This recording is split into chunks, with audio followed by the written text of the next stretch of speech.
there's a level of expectation from people like Michael Jackson. Sometimes is higher than you have for yourself. You're a legendary songwriter and producer. Introducing Harvey Mason Jr., 5-time Grammy-nominated songwriter and music producer. The hitmaker behind legends like Aretha Franklin, Whitney Houston, Michael Jackson, and Beyoncé. From the basketball court to the studio to the CEO chair. Since 2021, he has served as the CEO of the Recording Academy, leading the Grammys into a new era. The Weeknd made headlines calling out the Grammys. What was that like for you to wake up and read those headlines? Anytime an artist speaks up, I'm listening. We want to make sure our award is a peer-to-peer award.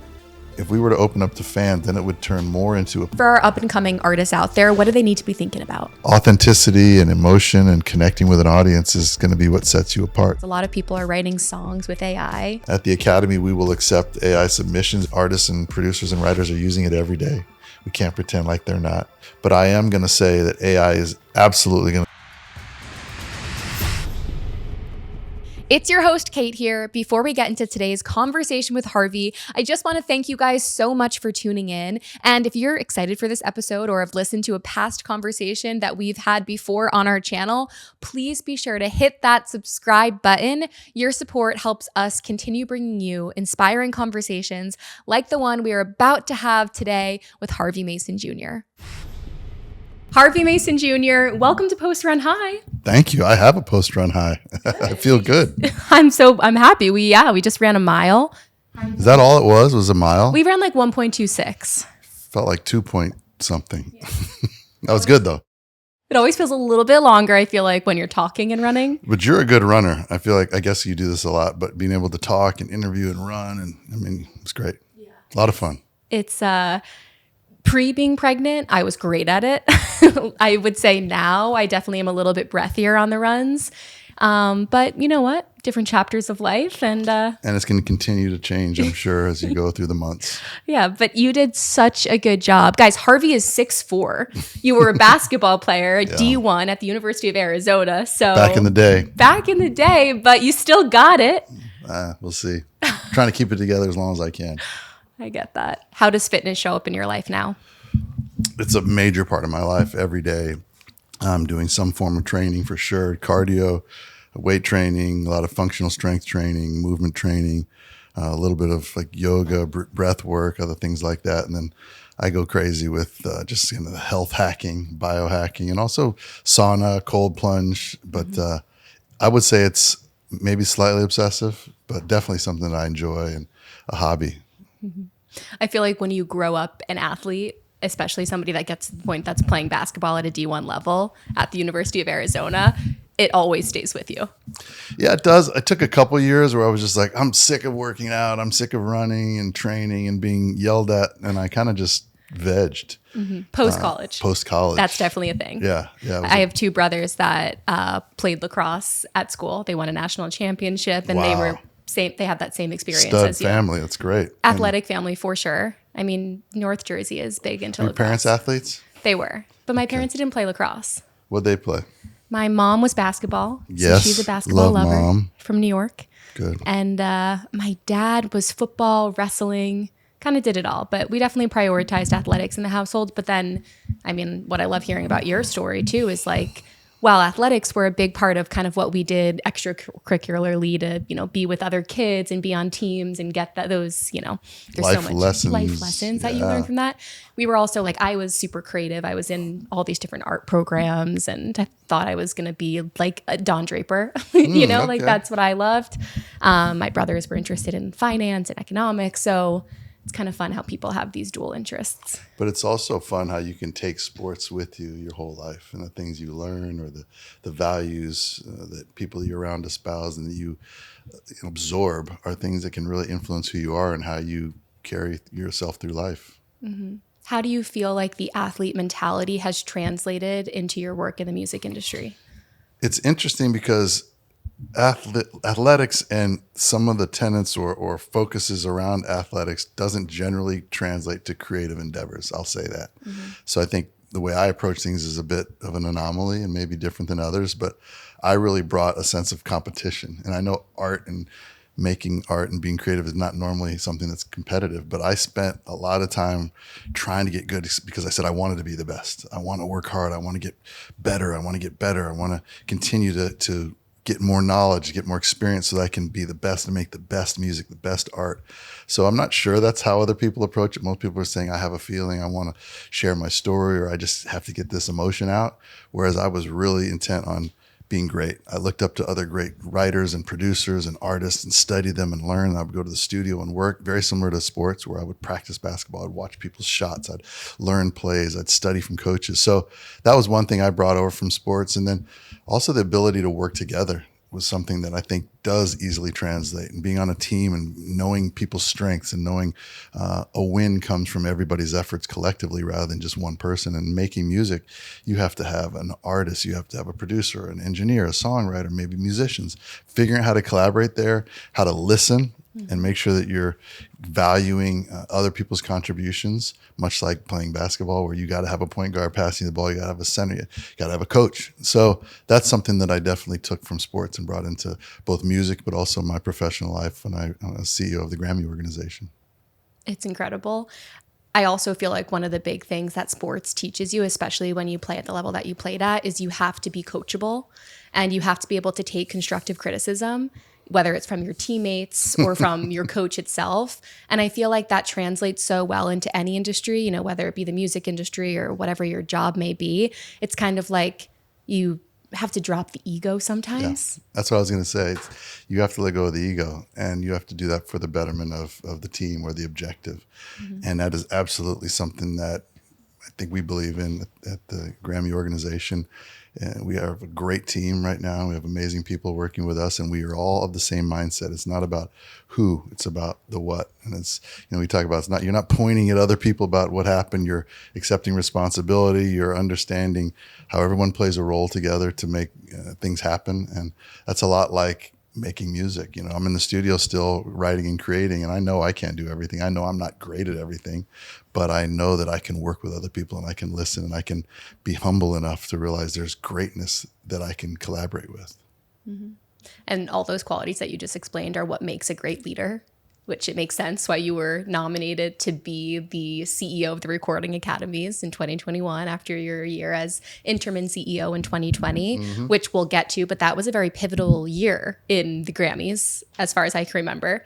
2020 was pivotal. 2021 was pivotal. 22 was pivotal. I mean, they just kept coming. But yeah, we had some disruption and change that was happening and potentially needed to happen around that time period. And I was at the right place at the right time, and fortunately had the ability to do something hopefully good and serve our community.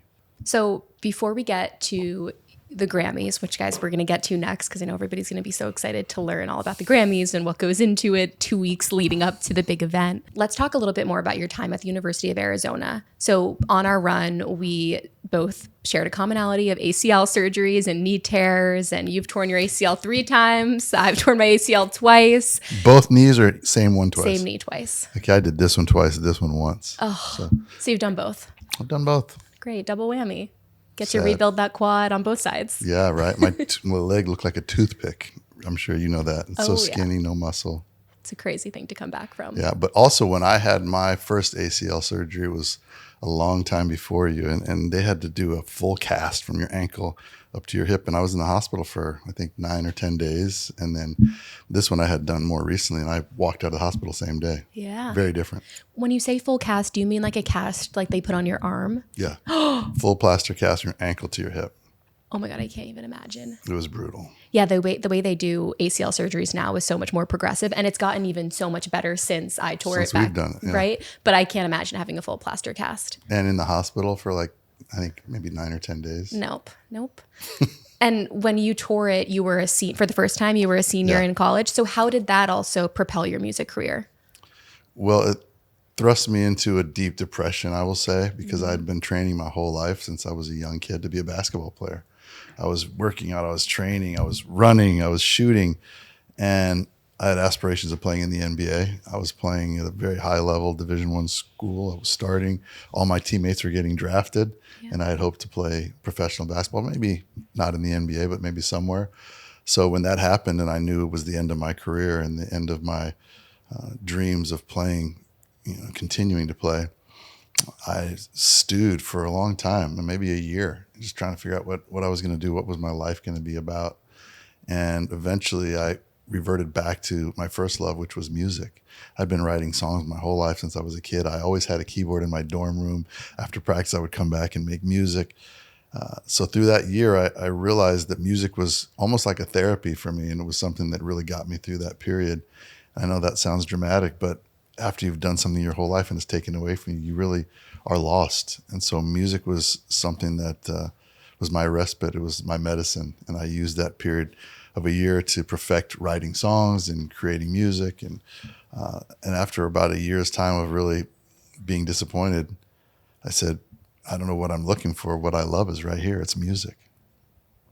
It's amazing how when one door closes, another one really does open. And I mean, I have a very similar experience where when I tore my ACL for the first time, and then again, literally the year later, that same knee. After rehabbing, all the work. Of course. And like thinking, okay, like I'm going to get back to playing lacrosse. I'm going to do what my brothers are doing. It is so hard when, especially as kids, because at the end of the day, like whether you're in college, high school, grammar school, you're a kid, right? Yep. You're a kid till you graduate school, kid till 25, in my opinion, at this point.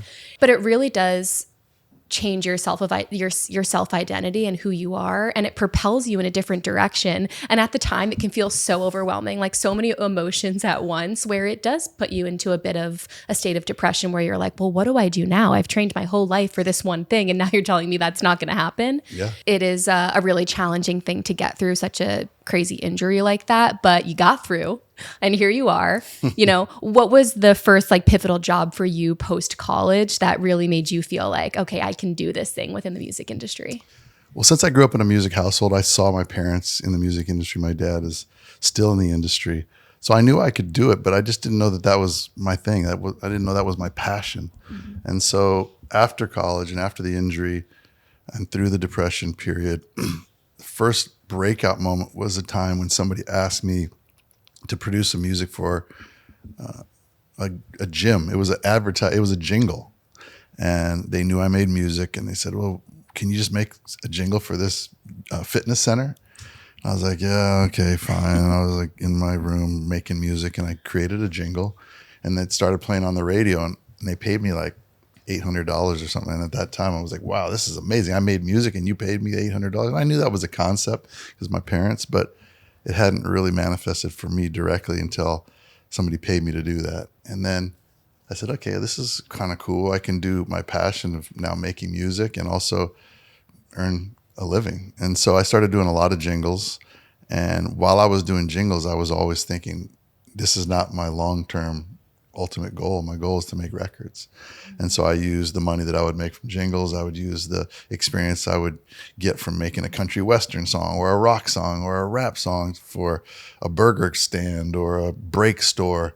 I would use that experience, and I would take that money and I'd buy more equipment. And then I would start building up my studio, and all those things led me to the place where I could start making records. And that was kind of the progression from basketball to music. What were some of the jingles that you were making?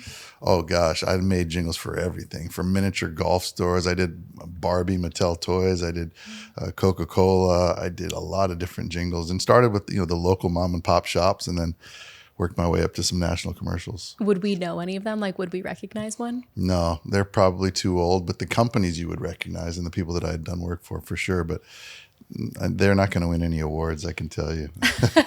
And then how do you make the pivot from doing jingles to producing and songwriting for people like Michael Jackson, Whitney Houston, Mariah Carey, Justin Bieber, right? Yeah, Justin Timberlake, both the Justins. How do you make that transition? It was a great experience. And you talked about 10,000 hours in interviewing and jogging. I did something similar with jingles. And I know that's a weird, circuitous kind of route to being a music producer and a record producer, but doing jingles for a person who owns, a shoe store, they have very specific needs for their audience that they want to reach, and they know who their market is, and you have to make music for that market. And it might not be the type of music that I loved or wanted to make, but I was always cognizant of the fact that I was serving that person's needs. And so I was able to adapt and make different types of music. And that was great training ground for me. And when I got a chance to work with artists, it was almost like, consider the artist like, the break store. Who are they trying to reach? What is their message? What's their story? What's their brand? What kind of music is going to resonate with their audiences? And so that transition and the translation of my work there to records and artists was really, I think, important and differentiated me from a lot of other producers. Is it hard when you're working with artists? Because again, we talked about these two people on the run, but they're the ones that just stand out to me as I'm like, this is so cool that you worked with Michael Jackson for 18 months on one of his records, and Whitney Houston. I mean, all-time greats, right? Is it hard to take your sound, and you can correct me if I'm wrong if your sound isn't taken out, but is it hard to take your sound out of the music when you're producing for other people?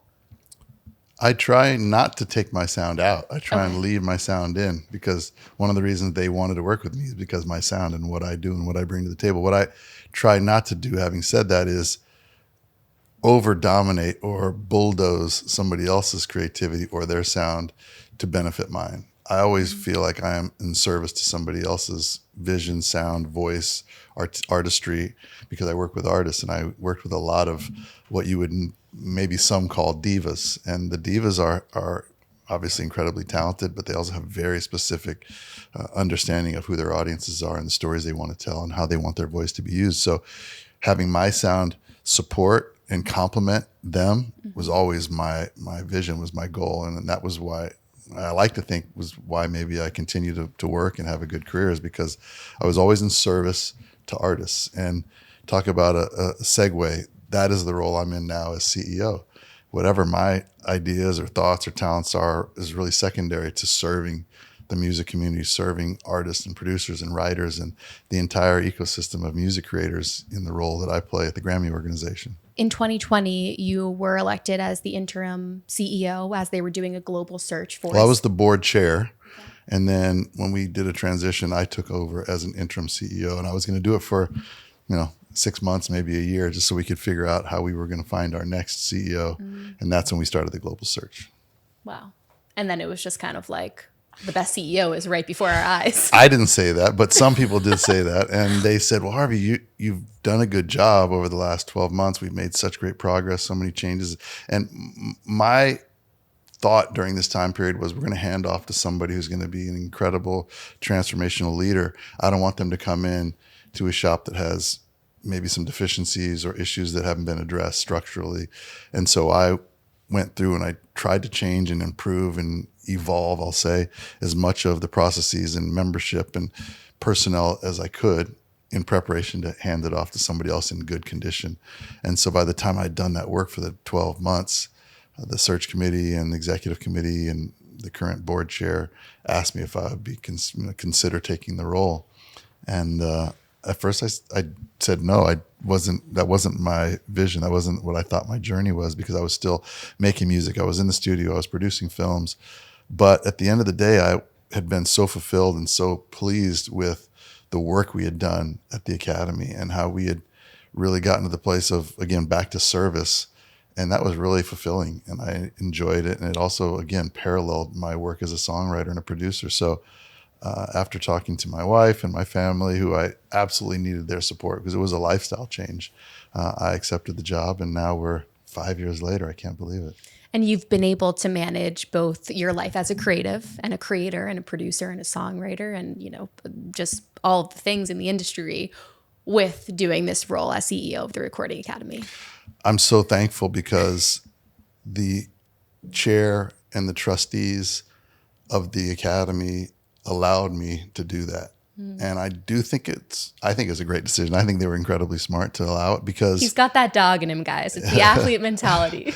Well, I just think having a CEO that runs a music organization that serves music people, having that person be a musician and a creator, and to have those relationships and maintain the touch points with the community and with the craft and with the profession only benefits our organization. It definitely benefits me as I do my job as CEO, because I hear what's going on. I'm really talking to artists on an everyday basis. I'm with the community. And so I think we can do a better job of serving the community because I am still involved. You are an artist, so you're seeing it through an artist perspective, which I agree is so important. Yeah. And you wouldn't want to lose that by just all of a sudden saying, okay, now you're the CEO, you're not going to do your artistry anymore.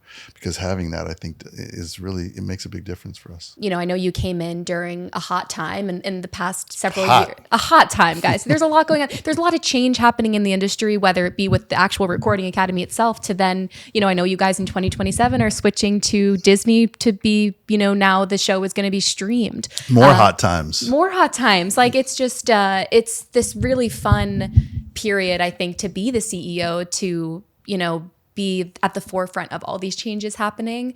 But I remember in 2020, and you've talked about this in the past, the Weeknd made headlines, right, for calling out the Grammys for transparency. What was that like for you to wake up and read those headlines? It was hard, but I understood it. And it really, it didn't make me angry. It made me realize that there were more things that we could do. Again, I don't remember if it was 2020 or it might have been 2021 or two, because I'd been in the role for a minute. But it also made me realize that our work wasn't done. We had to continue to do more. We wanted to continue to be better and evolve a lot of things that we did. And anytime an artist speaks up, whether it's publicly or just calls me and texts me, I'm listening with both ears. I'm like, oh, okay, I didn't see that. Let me figure out how we can adjust, or how we can take in what you've given us and use it to benefit and be better. Because really, people like him or others, those are the people that we want to serve, we want to do right by. So when somebody speaks up and gives us feedback, we definitely pay close attention. Mm-hmm. Yeah, and I think those artists are also always paying close attention to you guys, and you hear it in their speeches. They always pay respect to the academies when they win an award. But like, let's talk about some of the things that when you came in as CEO, as an artist with the background that you have, what were some of the things that you were like, I want to change these things, and how have you guys gone about that? The organization is an incredible place, and it's been around for 68 years, and they've done just ridiculous amounts of great work. And so when I got in place, I was already so appreciative and so honored to be a part of the organization. Even though I've been on the board for 15 or 20 years, but through that time, I did see some things that maybe we could flip up a little bit and improve. I thought a lot of it started with membership, and I had a lot of alignment with our chair and with our board and tons of support. But we knew that the membership was the beginning and the genesis of everything that we do at the Academy. So members obviously vote, and members create all the proposals. They determine some of the processes around awards and categories. So without the right membership, the organization can't be set up properly. So a lot of our early work was around how do we bring in the most relevant and representative membership that can accurately listen to music and understand the different genres and then vote and get the nominations right. So early work was re-qualifying our membership, bringing in new members, looking at the genre diversity of our membership and saying, do we have enough people that know this genre? Do we know enough people that have this genre expertise? Do we have enough women? Do we have enough people of color? These are all things that we were struggling with early on at the Academy. And it wasn't for a lack of trying, or it wasn't for any insidious reason. It was just over the years, the way the Academy had progressed and moved. So we took a really close look at that and made huge strides there. Mm-hmm. Would you guys ever bring in fan voting? Is that a thing? I don't think so. I won't say never, because we don't know what's going to happen. But for us, the fans are obviously a very critical point and a critical piece of the music ecosystem. But we want to make sure our award is a peer-to-peer award. In order to be a member, you have to be a professional music person. You have to be working in the industry full-time. You have to have credits. You have to prove that this is your profession where you derive your income. And at that point, you have the ability to vote. If we were to open up to fans, then it would turn more into a popularity contest. And there's great award shows that do that. There's other shows that are based on charts, or journalists pick the winners, or fans pick the winners. For us at the Grammy organization, we love the fact that this is an award given by your peers. To me, it's the most respectful award, because I know when I make music, of course, I want fans to like it. I want it to be on the radio or on streamers, but I also want other writers to say, oh my gosh, did you hear what Harvey did? Or do you hear what that team did? What a great song. What a great record. Yeah, it makes sense to have experts doing the work when it comes to voting. And those experts are always taking a pulse on the fans, because that I'm sure is a big part of what sways their votes, right? Well, as long as they are truly experts and relevant music people, then part of their job in their profession is to make sure they understand audiences and consumers and what works and what doesn't. So I think that's inherently part of how they vote, because they have that sensitivity and that touch to the audience and to the consumers. What are some of the things that you look forward to most in the Grammys every year?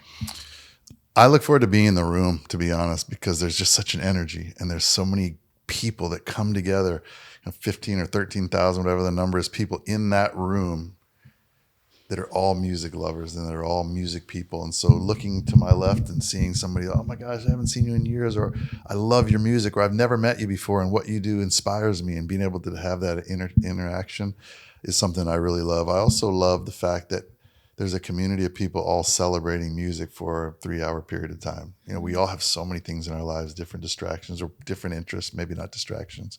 This is a time where you sit, you enjoy music at its highest form with excellent, excellent talent, performances, singers, songwriters, and you see different artists standing up and singing and dancing in the aisles to music that you wouldn't expect. You see some of your favorite singers who might be in one genre rapping along to another type of music, or a rocker singing, along with a jazz singer. To me, that is exciting. And that's what makes our music community so special, because we are people who love the art form. We know the power of music, and we have a respect and a love for each other. And that night is kind of the manifestation of all that. I think what's so amazing about music that you really see at the Grammys, by what you were just explaining, is music has the power to bring people together in such a magical way.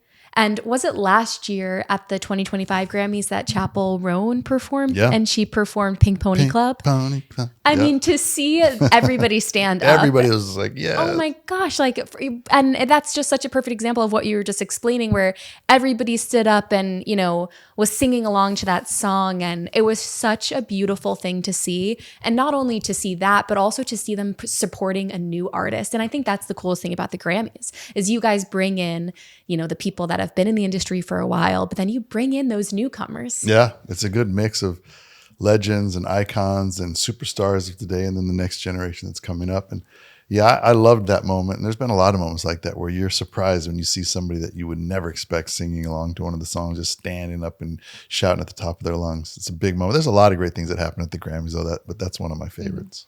Do you like the fashion at the Grammys? Do you like seeing what people roll up in? I do, as long as I don't wear really big hats, because a lot of times the fashion includes these crazy head, ornaments, and they're sitting down. You're like, why is that person wearing a hat? I can't see the stage. Okay, I could see that. Yeah, okay, guys, if you're going to the Grammys this year, no huge hats. No huge hats. Great fashion. Show your style in your shoes. That's what I think. Okay, yeah, these shoes are great. Harvey, for our listeners, Harvey is wearing pink Nikes, and I'm a big fan. Are you? What kind of running shoes do you use? So right now I've been wearing New Balances. I literally have been wearing these clunky New Balances. Do you like them? I do. Okay, they're comfortable. I think they're the 1080s. Very comfy. Okay. But I need really comfy, supportive shoes right now for my runs. Especially now going forward, you're going to be carrying a couple extra LBs. Oh, yeah. We already are. Yes, we already are. But I've been a huge Nike girl forever. Good. Me too. Mm-hmm. When I started the show, I was only wearing Nikes. Really? Mm-hmm. I'm sure they love that. I mean, Nike is just the coolest brand. That's what LeBron wears, right? LeBron wears it. All my favorite. We wore it at Arizona for years, and that was definitely the brand I grew up wearing. But the sad thing is, everybody wears Air Force Ones now. And I remember when they first came out in 1983, and my dad bought me a pair. They were $99. And they were just the best basketball shoes. They weren't a fashion thing. Now I wear Air Force Ones with clothes and with suits, but those were my basketball shoes, and they were the first shoes to have air in the sole. And I thought that was so cool. That's crazy to me that those were basketball shoes. That's all they were. Wow. Just basketball shoes. Now they seem really clunky to be basketball shoes. Right. And I feel like the basketball shoes now have the higher ankle. Yeah. Well, some do, but a lot of basketball shoes are going to low tops now, which is amazing to me. I always played in high tops. Okay. I didn't know that. Yeah, Nike has a real swagger to it, and it has for generations. Okay, well, speaking about Nike and LeBron and basketball, I know part of your career, or 20 years ago, I guess, right? You produced a documentary for LeBron James. I know most of your career has been in the music industry, but what was it like producing a film for LeBron? It was amazing, and getting a chance to be around LeBron and his team and get to know him a bit was definitely a life memory and experience that I take with me. He's a special guy. Obviously, we know his athletic accomplishments and his longevity, but he also is just very generous and thoughtful and does so many other great things beyond just play basketball. But fun making a movie, definitely a fun challenge, and it led me to some other great opportunities. Mm-hmm. How did that opportunity come to be? It's kind of a long story, but my babysitter of my kids at the time had a friend who was a film student and said, would you meet with my friend? I had just finished a movie called Dreamgirls, and we did the music for that. And so they knew I was in the music or the film industry. And so I met with this young man who had been following around LeBron with a camera through high school and wanted to make a movie about it. And so I said, man, this is incredible. Of course, with my basketball background and then some film experience, I said, let's do it. Let's make a movie. And we went around to some studios, and they said, oh, it's kind of a cool idea. This is 2006, so LeBron was not LeBron yet. He was in the NBA, but he wasn't, as famous as he is now. So everyone wanted to buy the footage, but no one wanted to make a movie. So this man's name was Chris Bellman. He was the young filmmaker. So Chris and I partnered and made a movie. And then we took it to the film festivals. And then at that point, everybody wanted it. So it was a fun kind of full circle moment. Did you guys get to collab with LeBron during the making of that movie? We did. And Chris knew LeBron in high school, and he had, I think, 250 hours of LeBron footage that he had brought to the table. And then once I got involved, we reached back out to LeBron and brought him in as a partner as well. And Spring Hill, which was his newly upstarted production company that year, was one of our partners as well. Wow. What was it like working with LeBron directly? Like, what did you learn from him? It was very disparate skill sets at that point because I was focusing on making a movie. He was a great, incredible basketball player, but it's some of the same philosophies and themes that we talked about earlier, which was he was very professional. He's very dedicated. He was passionate about everything he did. He was interested in all the details. I think much like his basketball, he knows everything. He's very cerebral as an athlete. And he approached the film the same way, and very dedicated. If we needed something, he asked for something, he was there. And that's not always the case with whether they're athletes or artists. There's so many things going on, and sometimes they can have a lot of distractions. But I found him to be incredibly professional, very generous, and really dedicated to excellence. I feel like that also dedicated to excellence is a common thread among so many successful people. And I know we talked about this on the run, but I do want to go back into what you learned from working with Michael Jackson and Whitney Houston. So let's start with Michael Jackson. What did you guys work on together? With Michael, I worked on his last record. It was called Invincible. And we worked for about 18 months and wrote songs, produced songs, recorded vocals. I was working with another producer named Rodney Jerkins, who was really the one that was kind of overseeing the project. And just that experience was unlike anything else in my life. First of all, because I loved Michael Jackson. You wouldn't know this, but my career, I've had a chance to work with all the people I grew up listening to. And it's kind of a weird head trip for me to look back and see all the people that I got to work with. But the idea of working with them initially before it happens was always like, oh my God, I can't believe this is real. But then when it happens, somehow I'm able to click into a different mode, which is very professional, very creative and collaborative. And I step out of that fan space, and I'm able to really be, I'm able to contribute to the process with a peer. And I was able to do that with Michael. I was able to do that with Whitney. Even still now, I'm like, wow, that was pretty advanced for someone at my age to be able to move into that kind of a relationship, especially knowing how much I love Michael. And I'm not trying to pat myself on the back here. I'm just trying to say there was a moment where I realized that the only way I was going to be successful was to make sure that I was bringing value to a Michael Jackson record, because he's one of the best to ever do it, and to figure out what that looked like and how the relationship could turn into more of a mutually beneficial relationship where I'm bringing something to the table. So I never approached any of the work or the artists that I collaborated with as, oh my gosh, this is Whitney Houston. Look how incredible she is, or listen how beautifully she sings. I always approached it from the perspective of, okay, That was great. I love that. What if we tried this?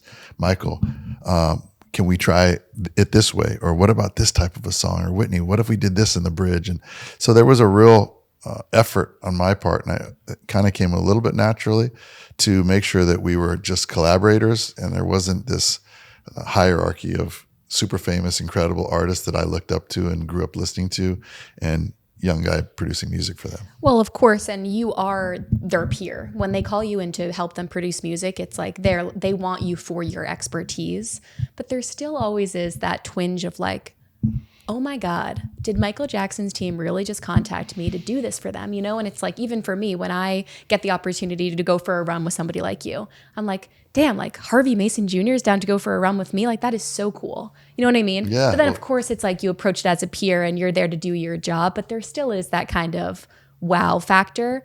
And that moment where you do get to pat yourself on the back and say, I'm doing a good job here. So like, what was it like getting that initial call to work with Michael? It's exactly as you phrased it. It's a little bit of the imposter syndrome. You're saying, well, do I even know what I'm doing? Am I good enough to be there? Is this going to work? Is he going to see through the fact that I'm so impressed by him? But some reason, and it's inexplicable as to why I was able to manage through that, because I definitely felt it and I sensed it the same way that you said you do. But the more you work with artists and the more you work at your craft and try and do the repetition and the work to get better, I think that starts to fade, and you can come into situations with confidence and with ideas and with the ability to communicate, and all those things start to break down those insecurities. And I was very fortunate to be put in some positions athletically and in front of huge stadiums and stands full of people and interviewers and press. I was able to face some of those doubts and concerns and start to build a little bit of confidence and a little bit of a skill set as to how to deal with and manage some of my own internal emotions and second guessing and get the job done. When you're coming in for somebody like Whitney or Michael and they have kind of set sounds, right? Like, you know, what they're used to doing, they're known for a certain thing. They have that, you know, a certain expectation with how they perform and how they produce music. How do you come in as a producer and push them to do certain things a little bit differently? Well, first, it helps if you're a fan and you understand what they've done and what their history is. And that's some of the challenge with working with newer artists, because you don't have that backstory. You don't have the context. With artists like Michael or Whitney or even Mariah that we talked about, you know the music they've made, you know who their audience is, you know what their tendencies are. And as I said, my job is not to try and take them out of that. It's to try and enhance or amplify all those special things that makes them incredible and makes them who they are. So you have to be intelligent about it. I don't think you can just walk into a situation and be like, this is the kind of music I want to make, so you're going to sing it. You have to really, really adapt, and you have to do like when you're making jingles. You have to make sure that the client is being respected and the sound that you're giving them is the sound that's going to work for them and their audience. Mm-hmm. Yeah, and the sound that you choose does make a huge difference. It's like even when we're editing our intros for these videos, it's like the sound can transform the visuals. Yeah, of course. That's the power of music. Mm-hmm. Yeah, the power of music. What is one thing that Michael Jackson said to you that has always stuck with you? He would always say, I want to do something that's never been done before. And he said, why would we be doing what we already did and accomplish things that have already been accomplished?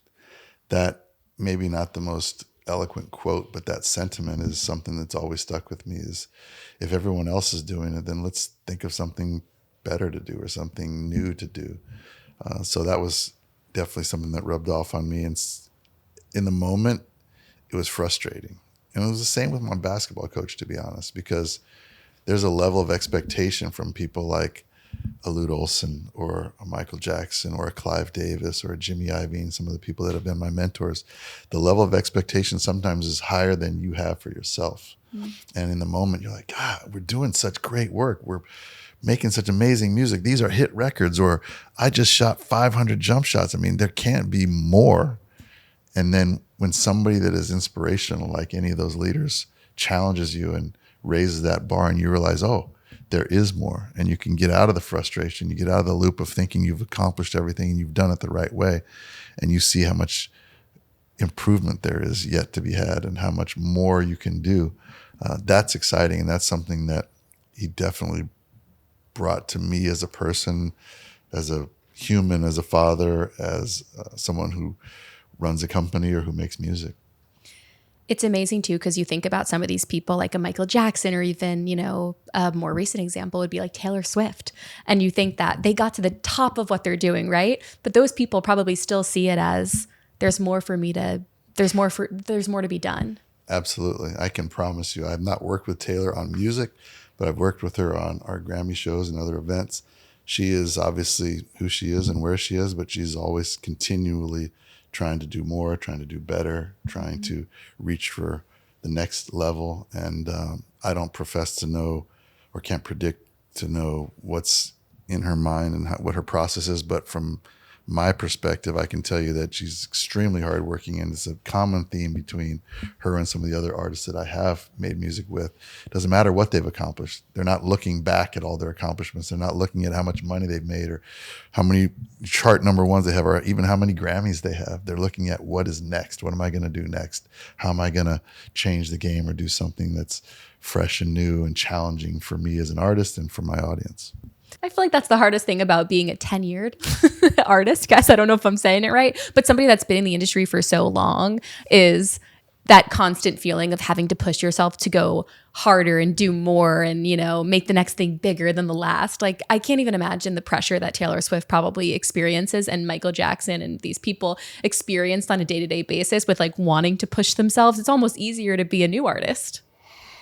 It is. And a new artist is, you're finding your voice. You're trying to define who you are, who your audience is. But that pressure, I believe, is what makes some of those artists great and special, because that's what inspires them to come up with something new and different and to iterate on what they've already done. And it's not dissimilar to an athlete like LeBron or Michael Jordan. They've done everything. They've won everything. They've at the top of the mountain. But how do they keep going in the gym and practicing and getting better? And Michael Jordan's trainer had a quote that I'm going to probably botch a little bit, but they said, you should be so lucky as to feel pressure, because that means you're in a position where it matters.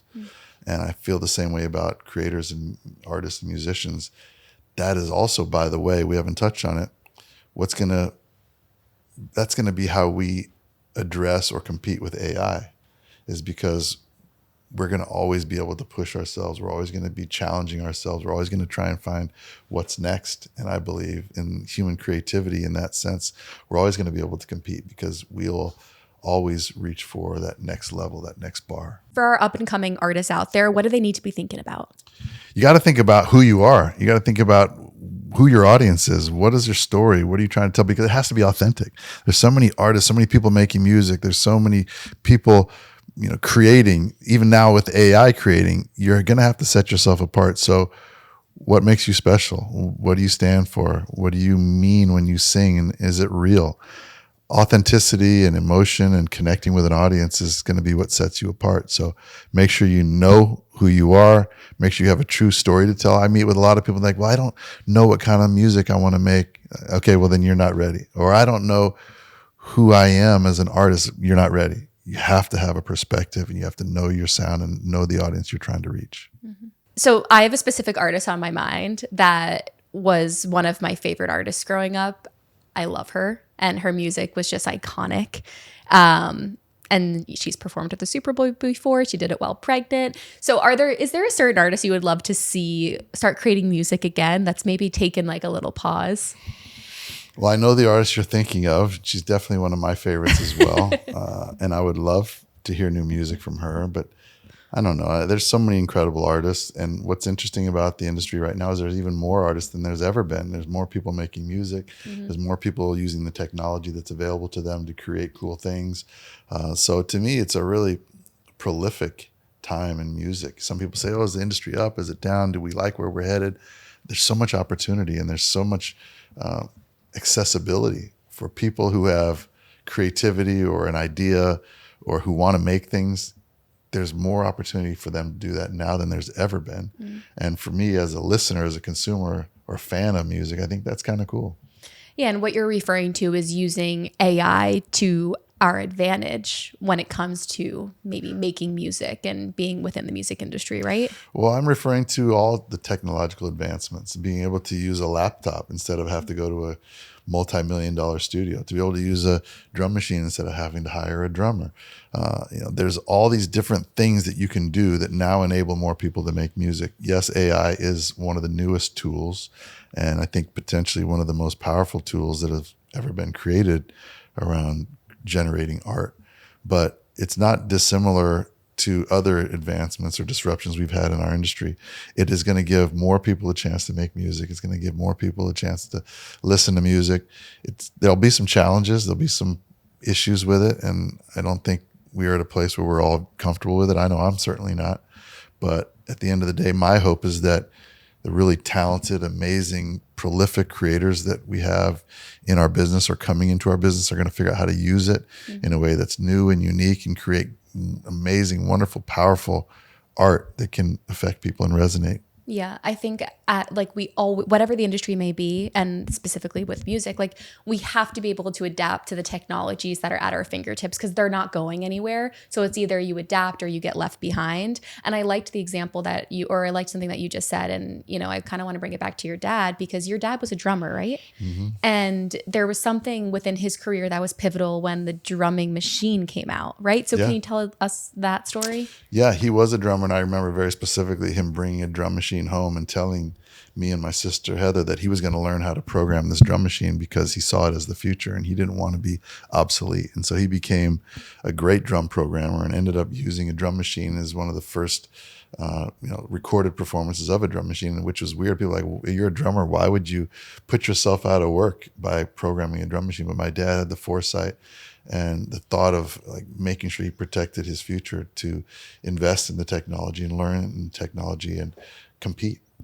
And did that help him? Yeah, it definitely helped him. It extended his career and gave him another element, diversified the things that he could do, gave him another chance for people to call him and say, I don't really want a live drummer, but I want somebody who can program drums really, really well. And I think as a drummer, he probably learned how to program drums and drum machines better than somebody who had never played the instrument. Mm-hmm. And that translates to now because a lot of people are writing songs with AI Yep. and a lot of people are anti it, but you've been for it, right? You're like, I don't mind an AI song being submitted for a nominee if it deserves one, right? I won't say I'm for it or against it. I realize that it's a reality of our industry.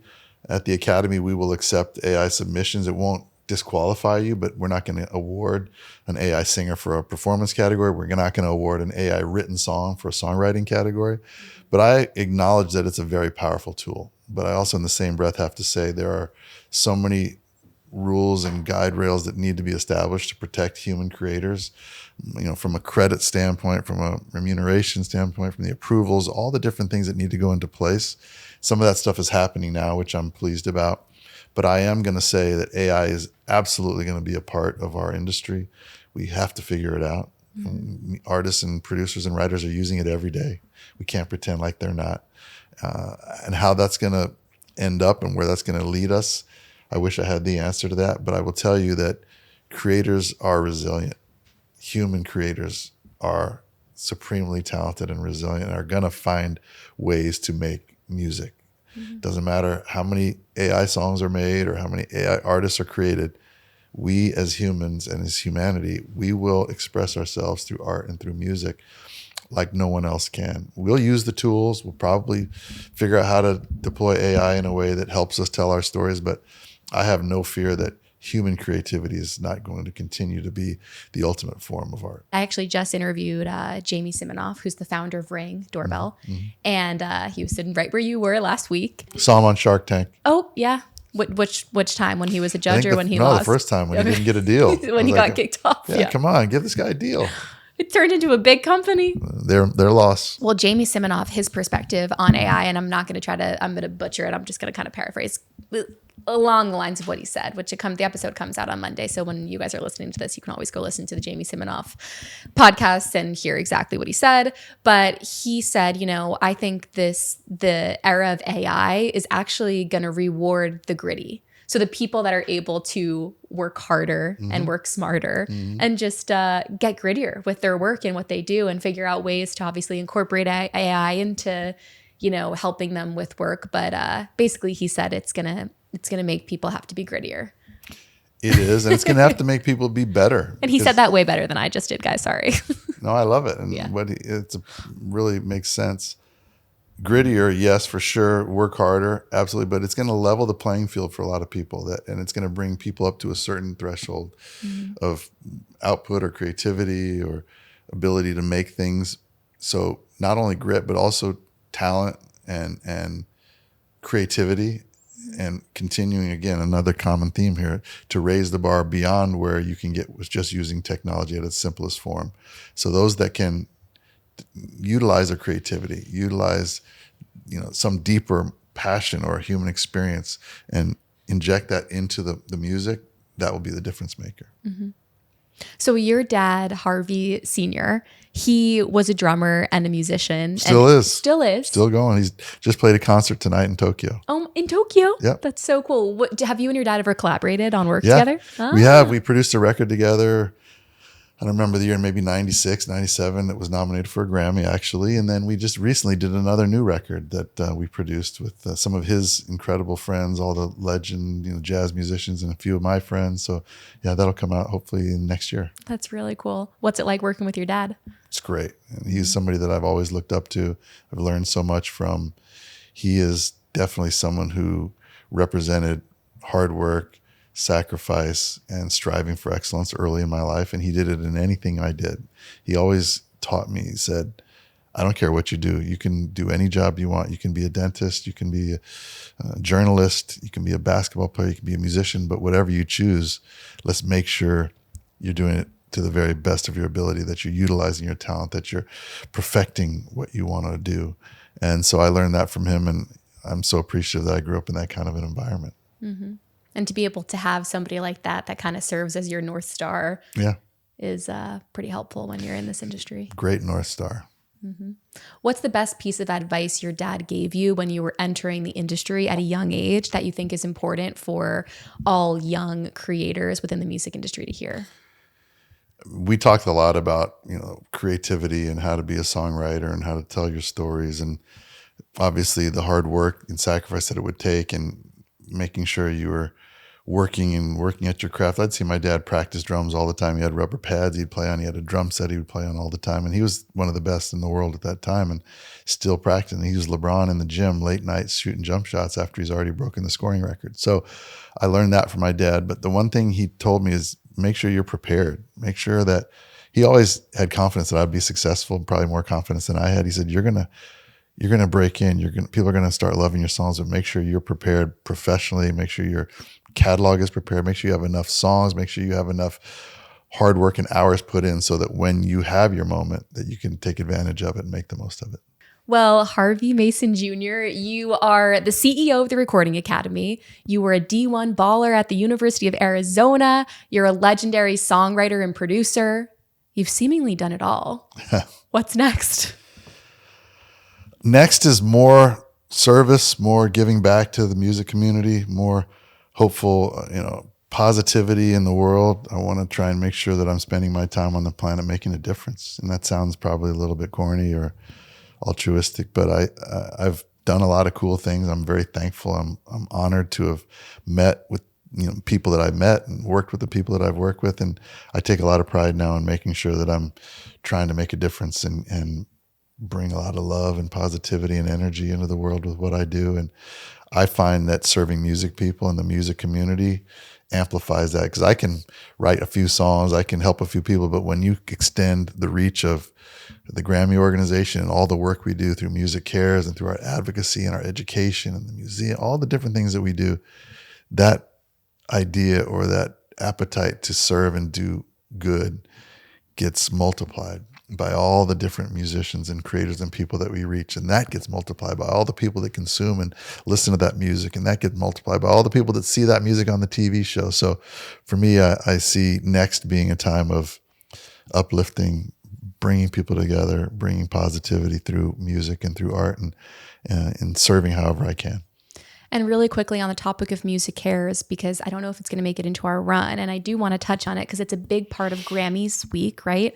And Mariah Carey this year is being honored and recognized. Person of the Year, Mariah Carey. Person of the Year. And Mariah Carey is somebody that you have worked closely with as a songwriter and a producer. So what is it like seeing one of your own, one of the people that you've collaborated with, be nominated for an award like this?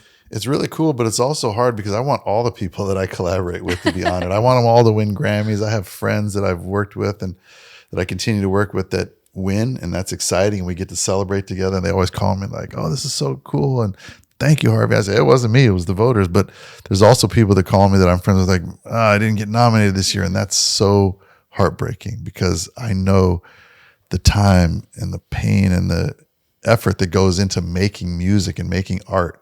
And so when somebody that I've worked with isn't honored or isn't recognized, I understand how that can be difficult for them, and I share in that pain. But for Mariah, I'm very pleased. I'm very proud. I'm happy for her. She's so deserving, and I really look forward to having a big night for her. When did you guys work together? Ooh, I don't remember the year. Probably 8-10 years ago. It's been a while. Yeah, she's amazing. What a voice. Can you think of any other singers that have created the songs that she has or has the voice that she has? There's a few that I've had the opportunity to work with, but she's definitely one of the most special ones. Mm-hmm. Yeah, she's a special person. And I mean, it's cool but even her Christmas song that people want to hear every single year. Come on, so legendary. Cool. Legendary. That is Christmas. Yeah, that song is Christmas. That song is played at every single bar. I mean, every time it would come on, I remember when we were in college, I went to school in the city, people would just go crazy. Another song that unifies people that you would never expect to be dancing to, like a pop song like that, you know? It just makes me mad because I wish I wrote that song. Yeah. There's a lot of songs like that where you hear it and then you hear it again. And you're like, dang, I should have written that song. What are some songs that you wrote, though, that you're like, damn, I wrote that song? I would never brag about my songs like that. I have been fortunate to create some cool songs, and hopefully people like them. I really enjoy going to concerts, and this sounds creepy, but I went to a concert recently for an artist that we produced a lot of songs for, and they just kept playing our songs. And I was like, wow, that really takes me back and gives me a really good feeling of the time when we wrote it. And I remember recording it, and to hear it played in front of 50,000 people. That's one of my favorite things. And maybe that sounds egotistical, but it really, to me, it means that people love that song and it meant something to them. And I like that moment of hearing them back. I mean, it must be such a surreal feeling. And I feel like, we talked about Taylor Swift, but one of my favorite things to see in the documentaries that she puts out about herself are seeing the moments of her and her team in the studio recording songs and kind of crafting them. And then to have the video switch to her performing it in front of 100,000 people. Right. Yeah. It's amazing how, again, cool music connects people. And you think like the music comes out of nowhere, right? When you go into the studio, I was in the studio last night. We had nothing. We had no music, no lyrics, no melody. And then by the time we left, we had a song. And then to think about that song coming out on the radio or on a streamer, and then people listening to it and saying, oh my gosh, I love this song, and dancing and singing to it. That is just a magical experience to be able to do that. Mm-hmm. Is it a magical experience in the studio when you guys get the song down? Like, are you like, that's it? Oh yeah, we're jumping around. We're super hyped. We're like, oh my God, that's it. Or even one line, somebody will say a line, like, oh, that's crazy. And that will lead to another crazy line. That's the fun process, especially working with other songwriters. And you've seen it in some of those documentaries where you're bouncing ideas off each other and you're getting inspiration from each other. And that iterative process, somebody will say one thing, you'll be like, yeah, but what if we said that plus this? And then it kind of just gets better and better. And then by the end of the night, you've got a song. And I'd say 90% of the time you're like, oh my God, that's the best song ever. And then you wake up the next day, and some smaller percentage of time, it is a really great song. And then times you're like, oh, that was fun last night and it sounded great when we left, but now we got a lot of work to do to fix it. Yeah, you're like, some adjustments need to be made. Yeah. Okay, wait, who is hosting the Grammys this year? Trevor Noah. Back for year 6. So 2 weeks from now, we've got Trevor Noah back on the sticks as the host of the Grammys. Yep. It may or may not be one of his last year's hostings. It will be. It will be? Yep. Okay. It will be Trevor's last year. What are you super excited about seeing what he brings to the table this year as a host?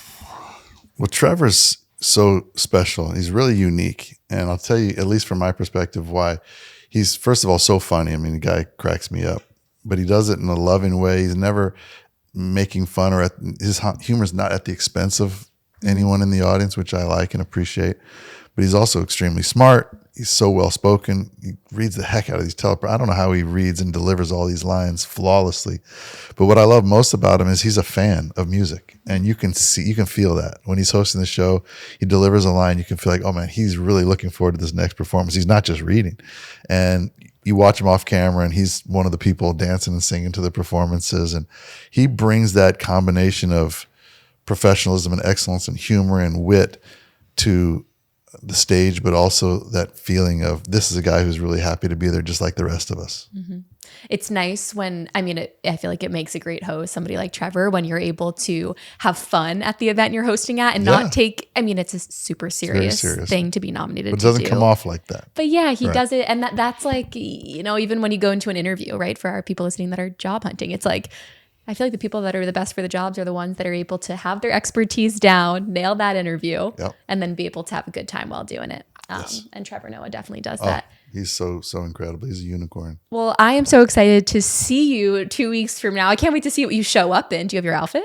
I do. I have a couple outfits. We have 23 events during Grammy week. So there are a couple tuxedos. There's a couple hoodies. There's, it's a wide variety of things that I go to. But I'm less concerned about my outfits as I am my wife's outfits. So that's more of a concern. She's like, well, what do you think about this? And what about this? Is this appropriate for that? I'm trying to mix the dresses to the different appearances. That's so true. The outfits are for the girls, guys. Come on. It is. Although the boys, you guys show up in some pretty great outfits, I do have to say. Yeah, there's a lot of amazing outfits that I'm jealous of. I don't think I can pull a lot of those off.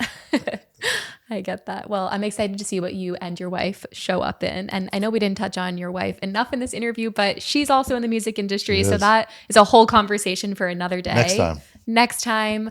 But Harvey, thank you so much for running with me and sitting down to chat after. Kate, it was super fun. I can't believe we actually did an interview while running. It's the first ever. Thank you. Thank you.